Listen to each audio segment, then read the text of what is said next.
a mais um programa Papo de Terreiro. Esse quem vos fala é Michel, médium umbandista de Mato Grosso do Sul. Estou aqui na presença dos meus irmãos Xisto Queiroz Júnior, Miller Augusto e do sacerdote de Umbanda Sagrada Ramon Turbay Muliterno. Sejam bem-vindos, irmãos. Opa, tudo bem, Ramon? Michel? Bom dia a todos, bom dia Michel, bom dia Milton. É com grande satisfação que estamos juntos mais uma vez. Bom dia, Michel, Xisto, Miller, e é ótimo poder estar aqui com vocês para a gente conversar das coisas de Deus. Bem, meus irmãos, o programa de hoje nós iremos abordar o seguinte assunto: a importância da transmissão oral das informações dentro dos terreiros de Umbanda. É sabido que cada vez mais a Umbanda ela vem rompendo com o passado e trazendo luz, informações a todo mundo. Porém, existem certos tipos de informações que só devem ser passados no momento adequado para os médiuns novos, e existem certos tipos de informações que o pessoal, os consulentes, a assistência, eles não devem ficar sabendo. É justamente sobre isso que nós vamos falar aqui hoje. O que pode ser falado, o que não pode ser falado, o porquê não pode ser falado e qual a importância de ser falado isso apenas de forma oral. Xisto, seja bem-vindo, pode começar a falar sobre o nosso tema. Bom dia. Então, gente, o que ocorre dentro que ocorre dentro dos terreiros hoje? Hoje ocorre uma drástica mudança para melhor, né, que você vê hoje grupos de estudos dentro dos terreiros, você vê palestrantes de Umbanda, né? A gente tem aí o exemplo aí do Alexandre Comino, que é um palestrante de Umbanda. Ele vai até os lugares representar a Umbanda, né? Inclusive faz representações da Umbanda internacionalmente. E então, coisas que você não tinha há 20 anos atrás, há 30 anos atrás, né? Lembrando, a gente tem que lembrar também que lá em 1908, até Leal de Souza, que foi em 36, né, Michel? Sim. Você não tinha nenhum autor umbandista, né? E a codificação kardeciana já estava pronta, mas você não tinha nenhum autor para falar de Umbanda. Então, naquela época, quem queria aprender sobre a Umbanda tinha que procurar um terreiro e ali ouvir o que o sacerdote da casa tinha a dizer. Então, o que ocorre? Ficou-se muito no entendimento de cada um. Então, cada sacerdote entende a Umbanda de um jeito e passou para os seus discípulos da forma como se entende. Então, até Leal de Souza, a gente tem que considerar que o único veículo de informação era a tradição oral. Então, é algo muito importante para a Umbanda hoje, porque tem coisas que você vai ler nos livros.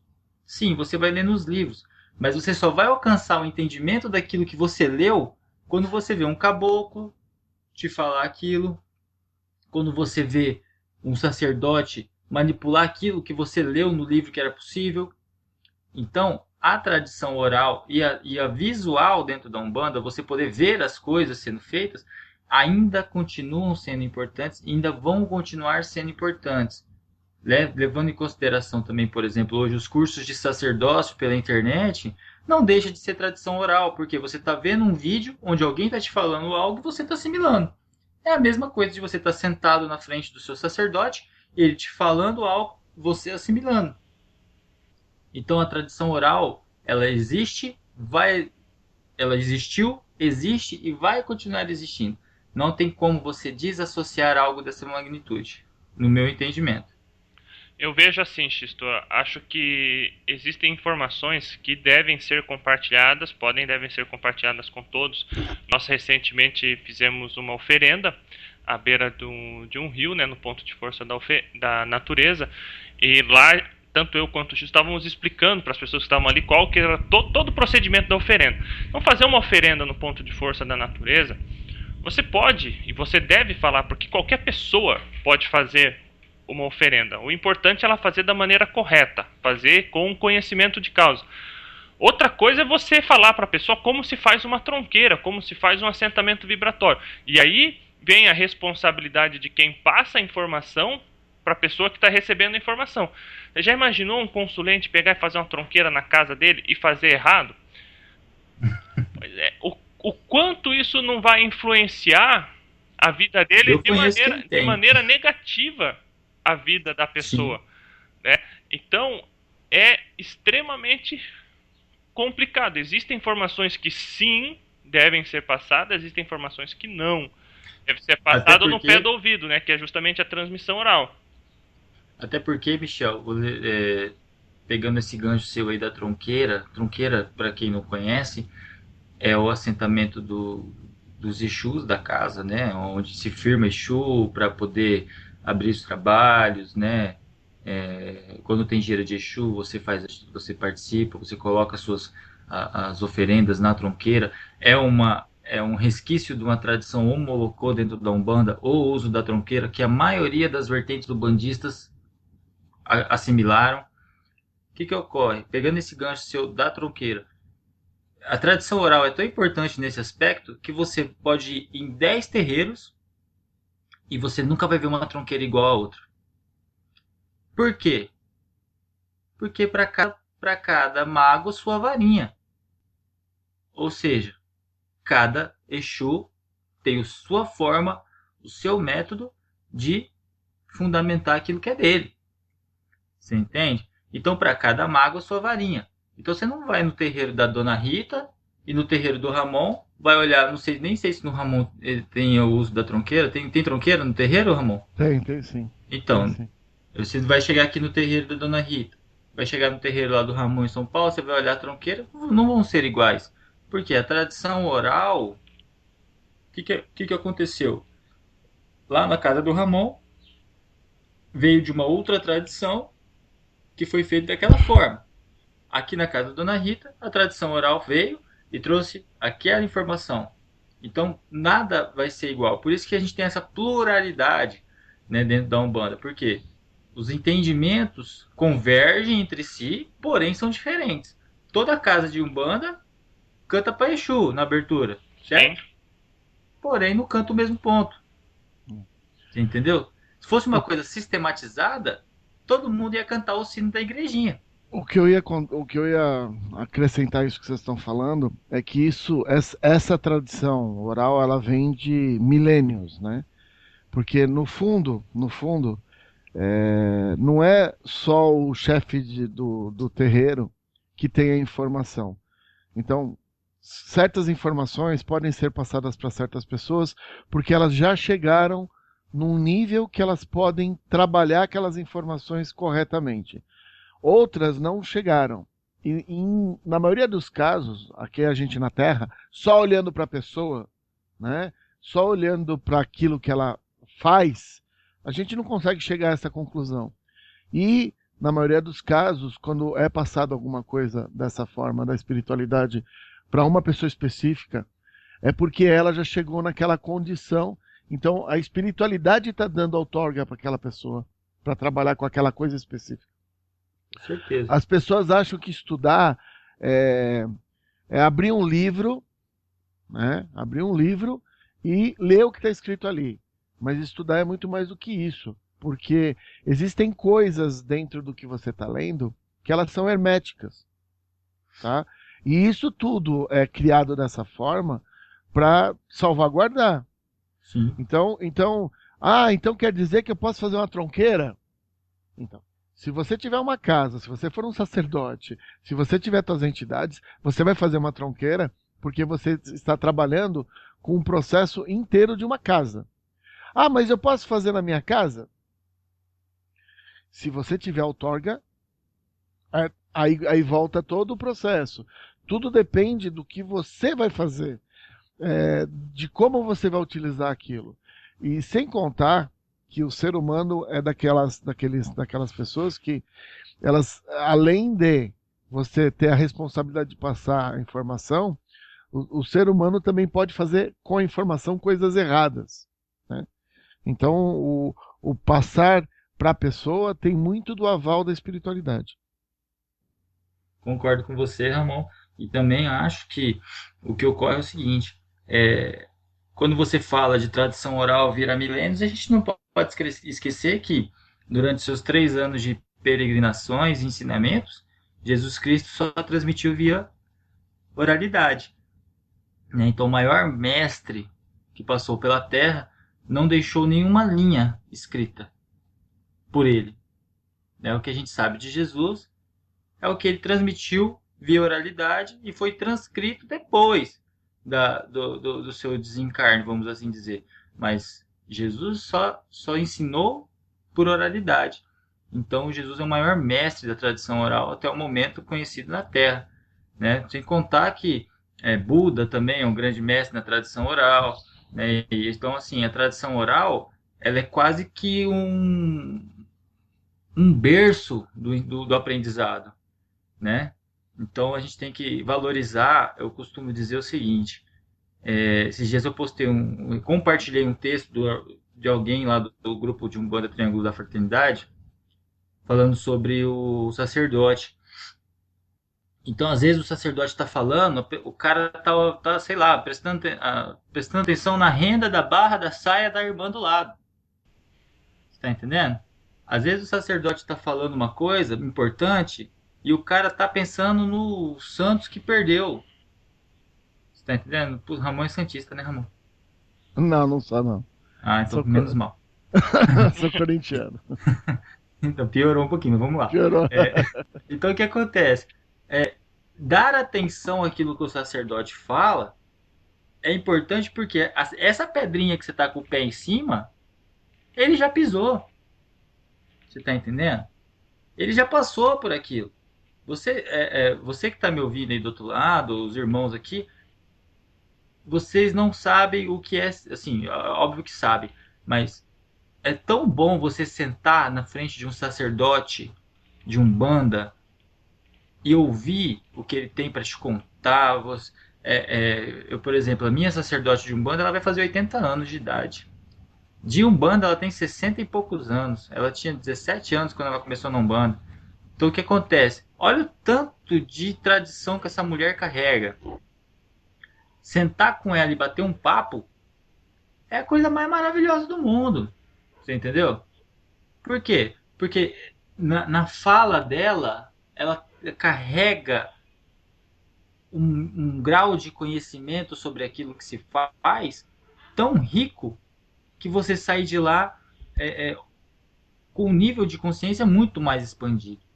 Né? Eu não sei, o Michel ainda não teve oportunidade de sentar com a Mãe Catarina, né, Michel, para conversar, mas vamos proporcionar esse encontro, porque é aquela coisa assim, é o mais velho que está falando, ele viveu tudo aquilo, você entendeu? Então, se você vai falar de fundamentação, ele te traz a visão dele, e aí você já soma com a sua, que é mais moderna, e aí você já entende quais são as causas e as razões da fundamentação de um médium. Né? Quando você vai falar de Amassi com um sacerdote, você traz a sua visão, ele soma com a dele, que é uma visão mais antiga, e aí você entende qual que era a visão que se tinha do Amassi nos anos 60. Você está entendendo? Então, isso é importante você calçar. Por quê? Senão a coisa se perde. Você entendeu? Quem não tem um passado para lembrar, não tem um presente para viver. Então a gente precisa dar valor naquilo que o nosso sacerdote está falando. Né? Eu fico impressionado, por exemplo, nós temos um irmão de fé, né? o nosso irmão Galdino, que faz parte do terreiro, que está em desenvolvimento. Quando o sacerdote está falando, no caso a mãe Rita, é incrível como ele presta atenção naquilo. Sim. Né, Michel? E ele bebe daquela informação de uma maneira que nem eu nem o Michel fomos capazes de fazer. Mas o que é isso? É vontade de estar ali, sabe? É o prazer de ouvir a quem tem para ensinar, né? E isso tanto é verdade que hoje vem se construindo uma mediunidade muito forte em cima desse médium. Então, graças a Deus que ele tem essa prática de ouvir o sacerdote, né? Aliado aos estudos dele com a prática da leitura. Então, uma coisa soma com a outra. É assim que eu vejo. Não sei se os irmãos vão concordar. O que você acha, Miller? Sim, sim. Pois é, tô ouvindo aqui, tô refletindo. Nossa. Então, dentro do mundo, né, digamos assim, esse é um conhecimento, é uma percepção que, inclusive, as empresas, elas já viram, né? Então, quando você vai entrar no assunto de gestão do conhecimento, a parte mais importante dentro de um processo de gestão do conhecimento, seja de uma empresa, seja, né, de uma instituição, é o tal do conhecimento tácito. O que é o conhecimento tácito? É aquele conhecimento que a pessoa adquire com as experiências da vida. Então não adianta eu escrever um livro, por exemplo, vou pegar um exemplo bem simples, ensinando a dançar samba, sei lá, outro ritmo qualquer. O cara vai ler, ó, balança a cintura para a direita, 2 passinhos para a esquerda, ele não vai dançar, né? Então precisa ser vivido, né? E essa percepção, né, ela pode ser passada unicamente pelas ações, que foi o que Cristo fez, né? Jesus Cristo, ele não só falava, ele vivia o que ele falava. Então, é o caso de Chico Xavier, eu até brinco, Chico Xavier, calado, ensina muito mais só pelo jeito dele andar, do jeito dele né, as ações dele, né, do que qualquer outra coisa, é muito profundo, né? Então, é o tal do conhecimento tácito. Esse conhecimento, né, ele é muito valorizado, né, e a única forma de ser passado, além das ações, é pela oralidade, né? Porque eu consigo colocar sentimento, eu consigo transmitir um pouquinho do que eu vivi, né? Então, mesmo que eu escreva alguma coisa a respeito, né, quando a pessoa está contando, que é isso que o X falou, né, essa experiência de vida, né, esse sentimento vivido, isso tem um valor muito grande, né, e a gente precisa saber entender isso, né, e assimilar, né? E a nossa religião, ela tem uma característica bem interessante, que é muito particular da Umbanda, e você vivencia isso dentro das ordens iniciáticas, né, que é a transferência pela oralidade, mas com uma característica muito interessante. Por exemplo, o que eu estou querendo dizer? A Umbanda, ela tem um conhecimento decorrente. Então, tudo que você aprende dentro da Umbanda ou vivencia decorre da sua caminhada lá dentro. Então, é o que o Ramon falou, dependendo de você, do teu grau evolutório, você vai receber uma informação ou outra, seja de um guia, seja do seu pai de santo, da sua mãe de santo, né, dos seus mentores. Eles vão te passar algumas informações que elas decorrem da sua caminhada, né? Outras organizações que elas têm um conhecimento recorrente, a Umbanda também tem, tá? O que é um conhecimento recorrente? Ele recorre de um estudo, de um livro, de uma fonte de conhecimento única que divide essa informação, né? Mas poucas das vezes você vai vivenciar alguma coisa muito pessoal que você aprendeu, só você conseguiu receber aquilo, né? Então, não é uma crítica, é uma característica, né? A Umbanda também tem uma série de autores, tem alguns livros hoje em dia. Na época, é o que o Chico falou, nos anos 60, não era tão fácil você comprar um livro sobre a doutrina umbandista, etc. É uma coisa mais restrita, realmente, aos terreiros, né? Hoje em dia, você tem acesso a essa informação recorrente, que ela fica lá e você pode buscar ela a qualquer momento. Deixa eu ver qual que é, né, a força que rege e tal. Pega um livro lá e consigo ter uma ideia, né, de como que aquilo funciona. Então, nas igrejas, elas recorrem à Bíblia, outras têm, né, a própria instituição, no caso da Igreja Católica, a instituição rege o conhecimento e distribui para os fiéis. É uma característica, não é nem bom nem ruim, é uma particularidade, né? Mas nós, na Umbanda, nós temos um benefício que é o conhecimento decorrente, é muito importante, que é uma forma de você adquirir o conhecimento tácito, que eu falei, que é aquele conhecimento vivido, né, de uma maneira espontânea, e ela é muito pessoal e particular de cada médium. Então, isso é uma coisa valiosíssima, né, dentro da nossa religião, e que é um dos fatores que me motiva, né, cada dia me aprofundar mais, me harmonizar mais com os guias, né, com a casa, a fim de eu conseguir, aos poucos, receber essa informação. Né? E é isso, assim, é uma visão bem superficial aí, né? Mas é o que eu consegui perceber aí nesses dias que eu tive pensando sobre o assunto. Bom, Miller, a questão é que tudo também envolve um terceiro elemento que é o preparo do médium. Né? Quando, já diz o velho ditado, né? Quando o trabalhador está pronto, o trabalho aparece. Ou o outro ditado é quando o discípulo está pronto, o mestre aparece. O que acontece? A pessoa tem que vivenciar alguns anos o contato com a espiritualidade, a pessoa tem que vivenciar o contato com o sacerdote, que é extremamente importante, que o Xisto abordou agora há pouco, a questão do respeito para com a sua liderança, né? Lá no terreiro da mãe Rita, que é mãe do Xisto, nossa mãe de santo, eu e o Xisto, nós temos o hábito de bater a cabeça quando a entidade chefe incorpora. Outros médiums não. Aliás, o resto da corrente inteira não. Nós fazemos questão de estender o paninho branco no chão, ou não mesmo, né, na hora de saudar a entidade chefe e bater a cabeça no chão. Isso é o quê? Isso é um sinal de respeito nosso para com o mentor espiritual, para com a sacerdote da casa, porque são dois ali, não é apenas um que está ali, são a entidade comunicante mais o médium.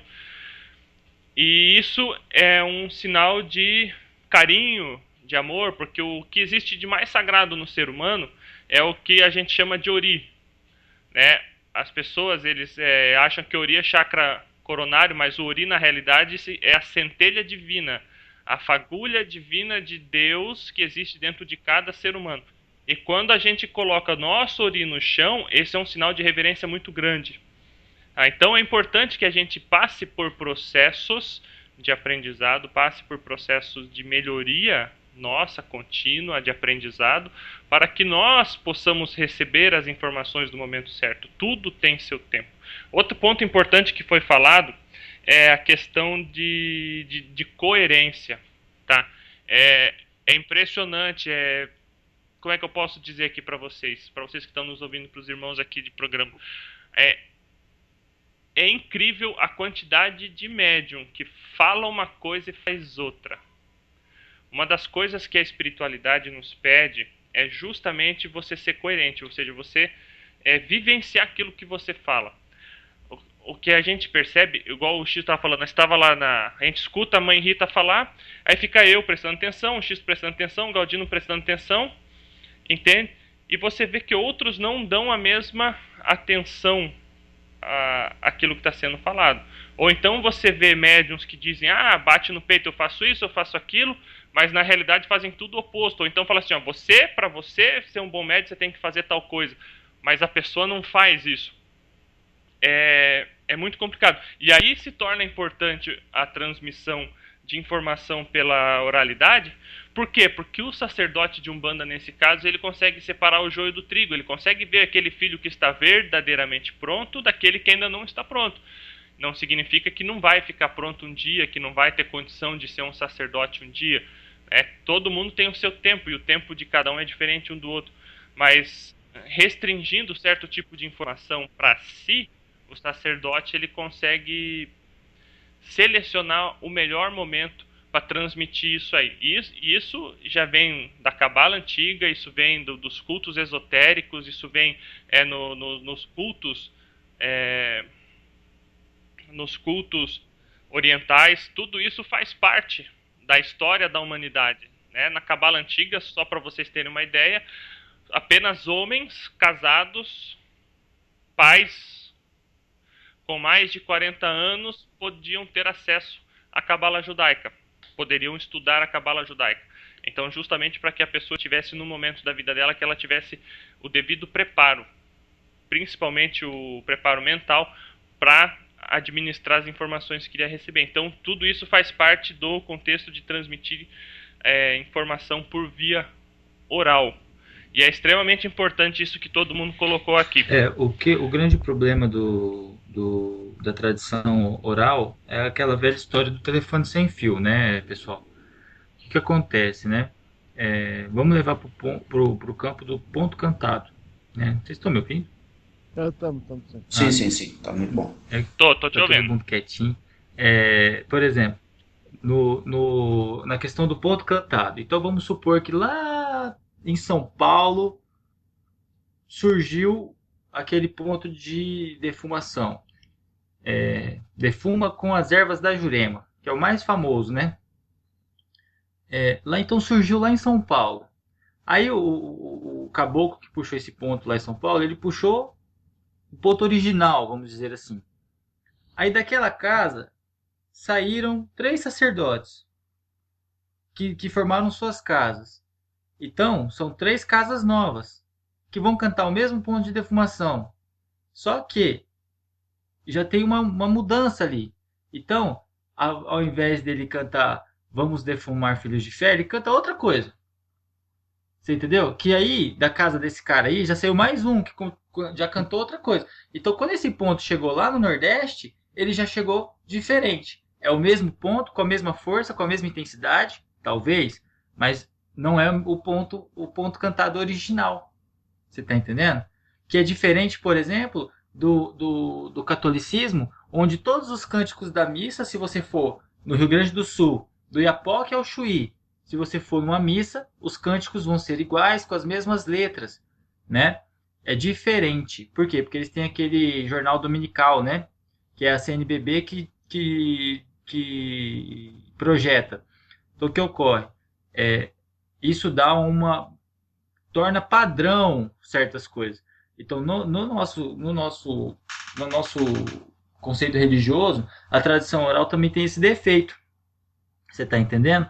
Porque a mesma canção que se canta no Rio Grande do Sul se canta no Nordeste, porém com palavras diferentes, né? Ou com um ritmo diferente. O que a tradição... isso faz parte da tradição oral, é o que a gente chama de telefone sem fio, né? Então, se você solta uma palavra aqui no Rio Grande do Sul, apite ou apito, lá no Nordeste vai ser, sei lá, pegue o pirulito. Você entendeu? Então o que ocorre? A tradição oral ela tem ela faz isso com as coisas, né? Ela transforma as coisas. Às vezes é bom, às vezes é ruim, né? O que a gente precisa entender é que a tradição oral com essa prática ela traz, a gente tem que ter mais entendimento para ouvir, né, ter o ouvido mais aberto, ativar o crivo de uma forma mais contundente, e quando for transmitir, tem que ter muito critério e muito discernimento para não transmitir coisa que não deve. Porque... Uma outra... pode falar. Pois não, Ramon. Pois não. Eu só ia comentar que a gente vive uma era de tecnologia, né? E as pessoas acham que tudo se dá jeito com escrevendo, colocando e assim por diante. E a gente tem que lembrar que o começo do ser humano foi transmissão oral. E o mais forte da transmissão oral começou na África, né? O berço da humanidade, e aí vem a transmissão oral.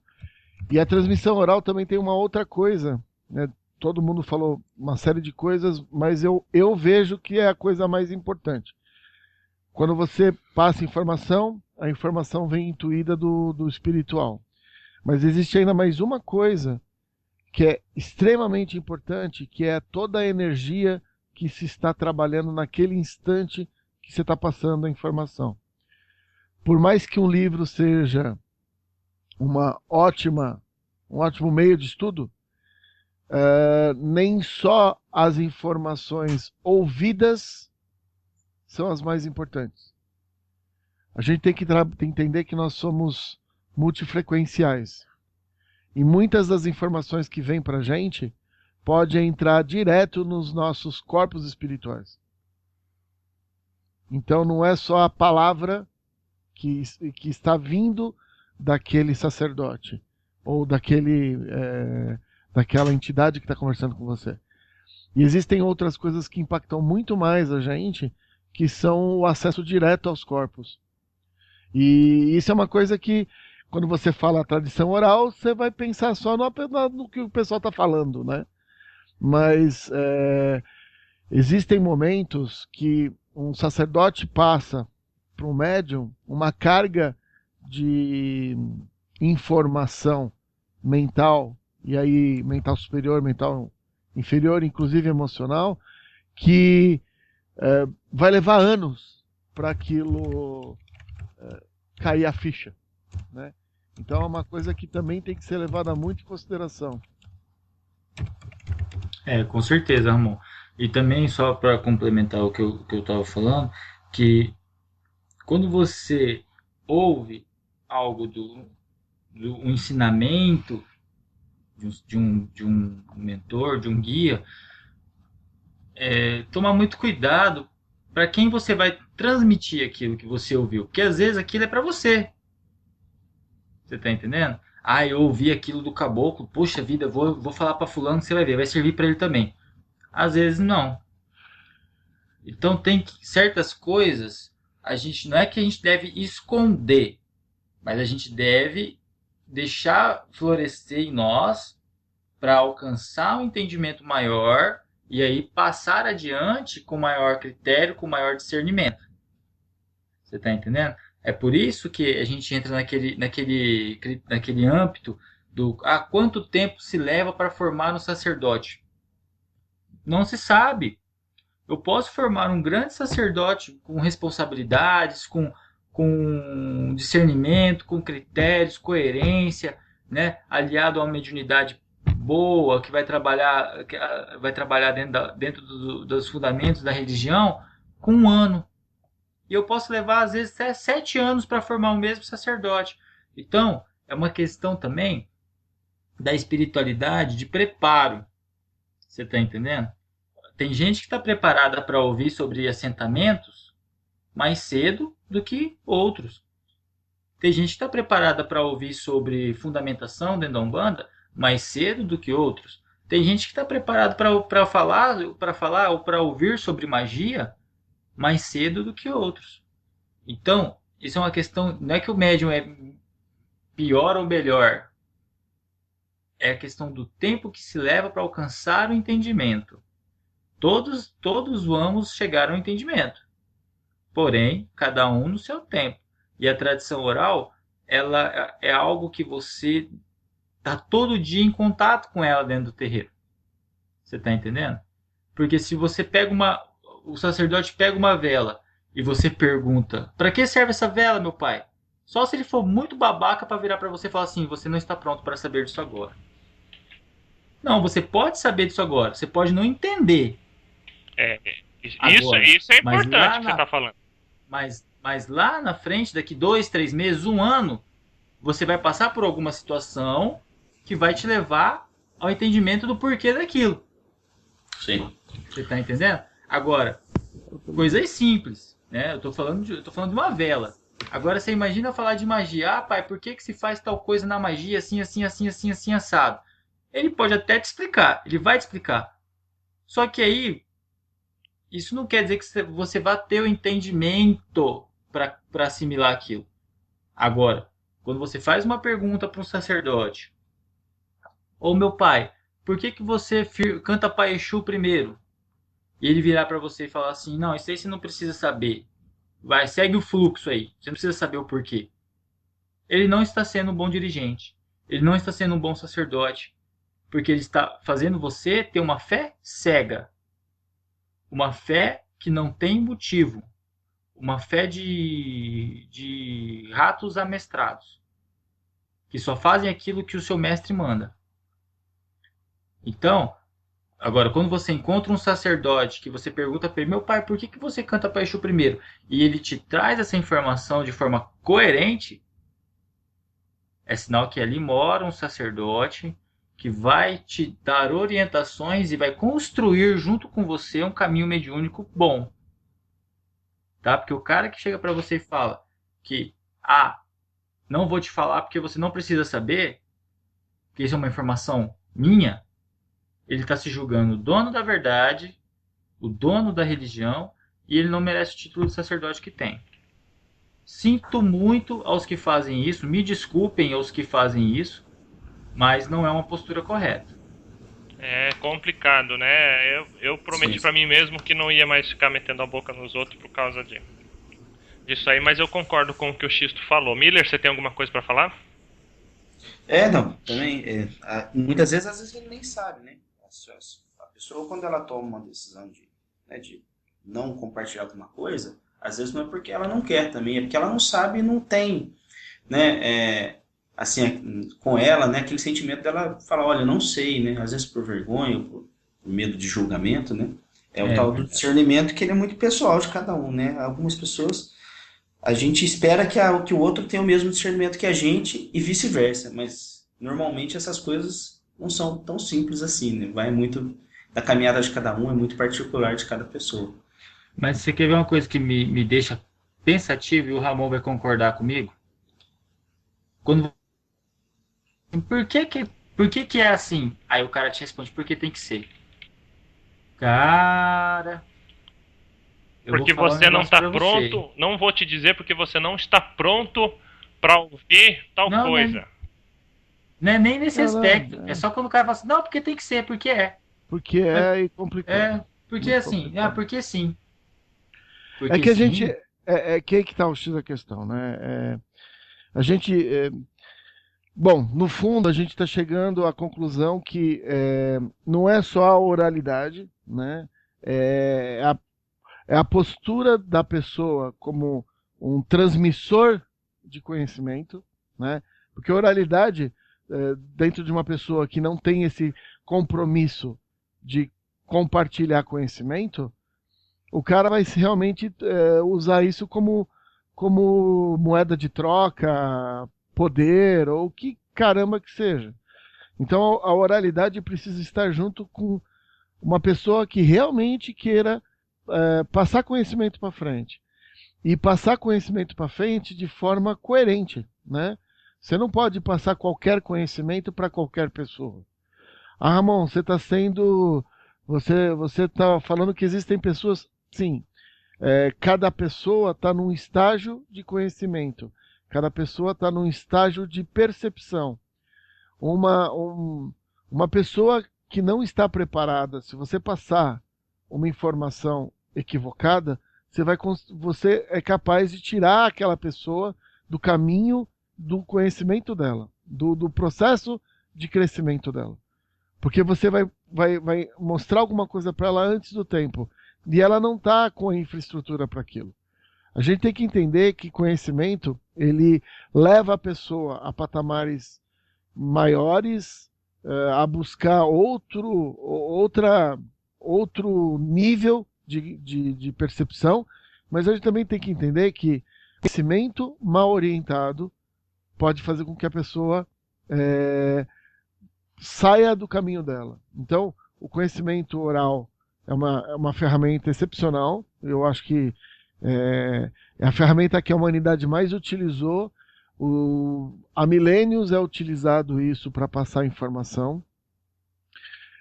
Informações preciosas, elas são passadas dessa forma. Agora, a pessoa precisa também, essa transmissão, tem que ter aquela questão do comprometimento com o conhecimento, comprometimento com a formação. Não é simplesmente dizer, eu não vou passar porque eu tenho a informação e você não tem.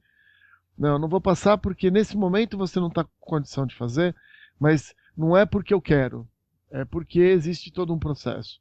E dessa forma você vai conseguir, primeiro, trabalhar com as pessoas como elas são, né? Porque nós saímos daquela época em que não se fala as coisas.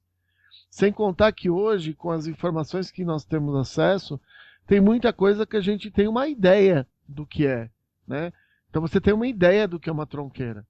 A formação dela, as energias específicas para aquela casa ou para aquela situação, é óbvio que você não tem toda a abrangência, mas você sabe o que aquilo significa, né? Então, diferente do passado, onde tudo era fechado, e ninguém sabia absolutamente nada. E aí você chegava, ó, o que é isso? Ah, isso é uma tronqueira. Ó, meu Deus, o que é? Então, nós temos a ideia, mas é claro que e aí o médium tem que ter essa concepção. Uma tronqueira, ela é diferenciada, não é diferenciada porque um ensinou de um jeito, outro ensina do outro. Uma tronqueira é diferenciada por causa das energias que estão ali. O que ele está querendo acessar, quais são as frequências necessárias, né? Que orixás regem, e aí por diante. E o conhecimento, ele é uma coisa que cerceia a evolução dos médiums, né? Então, a oralidade é importante, a posição de passar informação é importante, e o mais importante, o critério, tanto no receber quanto no passar, né? Verdade. Pois é. Ó, tem um ponto que eu acho que é bem importante, que é assim, mais difícil que orar algo, né, que você transmitir algo, é você ouvir algo. Cara, olha, é muito difícil ouvir. Então, assim, quando alguém está falando, mesmo que a pessoa esteja transmitindo algum conhecimento errado, ou alguma coisa que você fala, nossa, isso aqui não condiz muito, né? Você firmar a sua cabeça naquilo, prestar atenção e perceber. Às vezes você consegue, pelo que ela fala, que ela está agoniada, que ela está perdida, e aí é onde entra o nosso trabalho de médium, né? De tentar entender e ver o que pode ser feito, né? Para ajudar. E tem uma outra circunstância onde aquela pessoa não ouve, ela não deixa ninguém falar, né? Então, assim, ela quer contar, falar, e ela nunca escuta ninguém. Então, né, nós como médiums, né, a gente precisa firmar um pouco, prestar um pouco atenção, você percebe que aquela pessoa está num momento difícil, está numa situação complicada, né, e muitas vezes pelo grau de conhecimento que ela tem, pelas circunstâncias que ela está vivendo, né, então é muito difícil. Eu falo que é um exercício constante, né, o ouvir, né, e o ouvir, ele não se limita só ao ouvido, né, ele vai além, né. É aquela percepção, é aquilo que o Ramon falou. Muita informação, ela não vem só falada. Você sente, você percebe, né? Ela chega de forma espiritual também. Então essa acho que é uma percepção que eu tenho.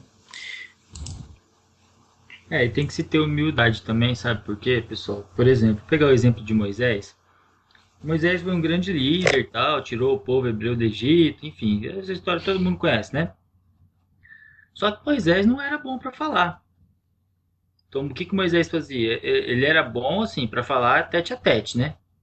Cara a cara ali, pegava o cara no canto, levava para um canto, trocava uma ideia, tal. O cara entendia, beleza. Mas Moisés não tinha a facilidade de falar em público. Então, quando ele tinha que dar alguma informação de âmbito geral, o que ele fazia? Chamava o irmão dele, que era o Arão, que era um cara que falava, assim, muito bem. Então ele chegava para Arão e falava assim, Arão, fala isso pro povo, em meu nome. Arão ia lá e falava. Então isso é humildade. Eu não sei fazer. Então eu não vou transmitir, porque na hora eu vou me embananar, ninguém vai entender nada. Então deixa para quem sabe, você entendeu? Então assim, o que ocorre é uma questão de humildade também. Você transmitir, saber ouvir, saber interpretar, saber pegar aquilo, transformar dentro de você para uso pessoal ou para ajudar o próximo. É uma questão de você trabalhar também o seu próprio eu dentro da tradição oral. Então tem que se ter isso que o Miller acabou de falar. Tem que se ter cuidado ao falar e humildade para ouvir.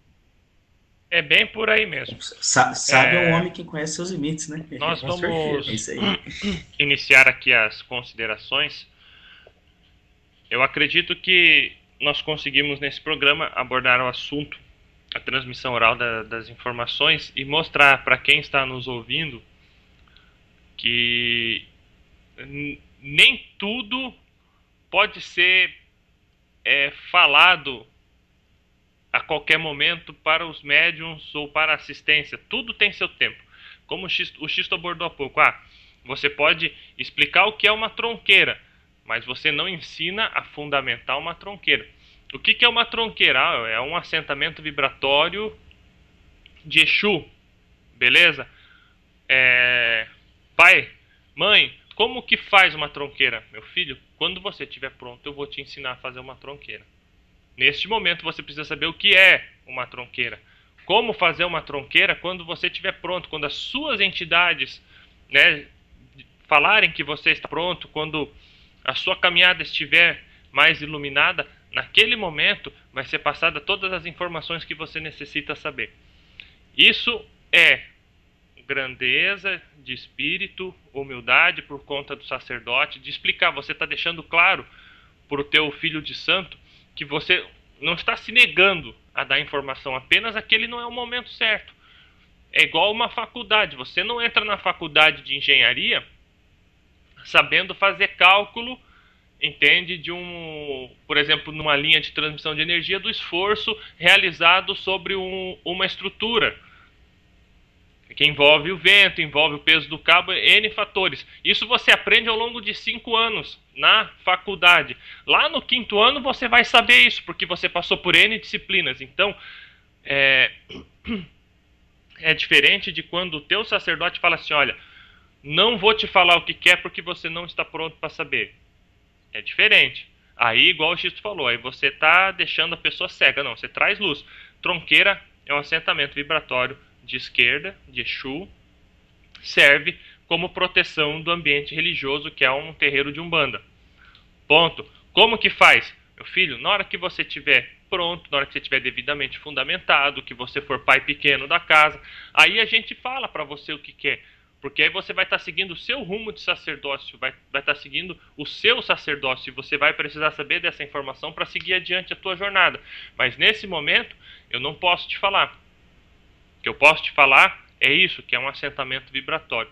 Então, esse nosso programa, a gente conversa fora daqui do programa, tanto eu, o Miller, o Ramon e o Xisto, e a gente bate papo justamente sobre isso, né? Sobre os cursos online, sobre o excesso de informação, que nem sempre é saudável o excesso de informação. Tudo que é em excesso é ruim, causa desequilíbrio. Você pega, por exemplo, um médium novo que está ávido por colher informações, encontra-se lá na presença de um sacerdote de Umbanda. E o sacerdote de Umbanda é uma Umbanda mista, né? Uma Umbanda traçada, uma Umbanda com fundamento homolocô, que é uma Umbanda que traz bem o culto de nação africana bem forte dentro da sua manifestação. E ele pega e começa a ler sobre Mate Silva, ele começa a ler sobre Benjamin Figueiredo, sobre Zélio de Moraes, e começa a ver que não tem muita coerência daquilo que é praticado no seu terreiro com aquilo que está na informação disponível, com aquelas pessoas que deixaram um legado de informações. Então precisa ter cuidado para que esse médium não comece a questionar o que é feito na sua casa. O que é feito no terreiro que você frequenta está devidamente fundamentado dentro do conceito umbandista. A Umbanda não tem codificação. A Umbanda homolocô, a Umbanda mirim, a Umbanda branca, a Umbanda esotérica, a Umbanda sagrada são todas umbandas. Tudo é Umbanda. Então, se você estuda algo a respeito de uma vertente e na casa que você trabalha praticado outra vertente, tenha humildade para saber que cada sacerdote de Umbanda ele é livre para tomar as várias decisões, as decisões que eles acham melhor para aquela comunidade religiosa onde o terreiro está inserido. Então, muito dificilmente você vai ver uma Umbanda pura, assim, tipo uma Umbanda branca de Zélio de Moraes nos dias de hoje, ou um ritual só homolocô, ou uma Umbanda esotérica, ou então uma Umbanda mirim. Normalmente você vai ter uma mescla, Umbanda sagrada, você vai ter uma mescla, porque cada casa de oração traz um pouco de cada uma disso aí. Então sejamos humildes para compreender e não questionar as decisões que o nosso sacerdote toma. Devemos questionar no sentido de ir adiante, de seguir em frente, de buscar o conhecimento, curiosidade. Não devemos questionar com o intuito de duvidar daquilo que a outra pessoa está fazendo. Eu queria deixar um abraço aqui para todo mundo. Estava com saudade de gravar o programa. Infelizmente tivemos alguns problemas de ordem de trabalho individual mesmo de cada um de nós. Mas, graças ao bom Deus, estamos aqui de volta. Obrigado, Miller, obrigado, Ramon, obrigado, Xisto, e obrigado a você que está nos ouvindo. Muito obrigado, que Deus abençoe todo mundo, e uma ótima semana, até o próximo programa.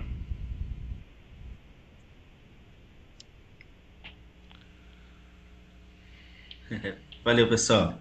Obrigadão, até mais. É isso aí, pessoal. A gente está acabando aí o programa de hoje.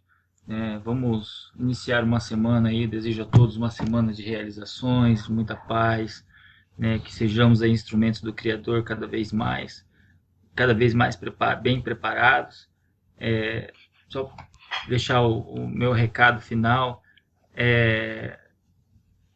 Escutem seu sacerdote no que diz respeito ao que é praticado dentro da sua casa de oração individualmente, né? Porque eu tenho por hábito, por exemplo, tinha por hábito, hoje eu não tenho tanto mais esse hábito de visitar outras casas, e você vê diferenças e você às vezes critica, às vezes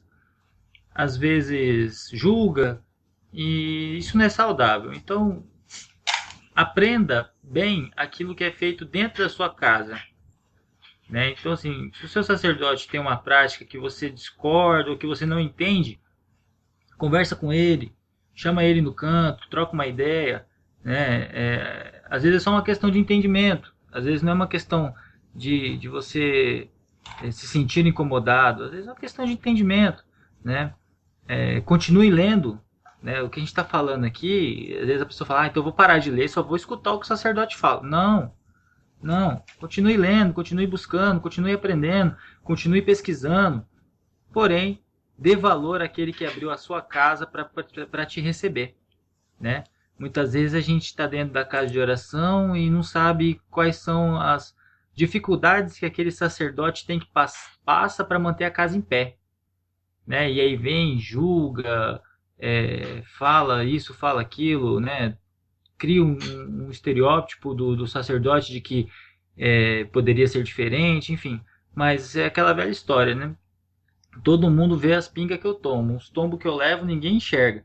Então, a gente não sabe quais são as dificuldades que ele enfrenta para manter a casa aberta, para manter a casa em pé.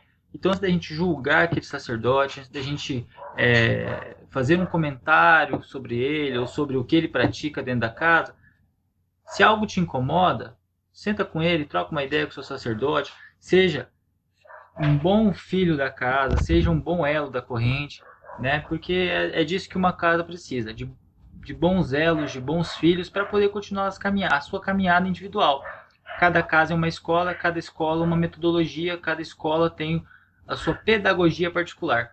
Então vamos ouvir mais o que os nossos sacerdotes têm aí a nos informar, porque se ele chegou ao nível de sacerdote, não é à toa, é porque alguma coisa ele tem para passar. Um grande abraço para todos, um axé luminoso, fiquem com Deus e até a próxima. Valeu, X. Eu agradeço ter essa oportunidade de estar aqui com vocês. Obrigado, Michel, Xisto, Miller, por esse momento da gente poder estar conversando, falando coisas sobre Deus. E, pessoal, sempre colocando na cabeça que o objetivo da gente aprender é a gente se conhecer.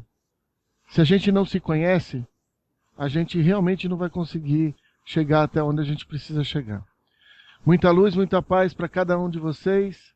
Uma ótima semana a todos. Até o próximo programa. Pessoal,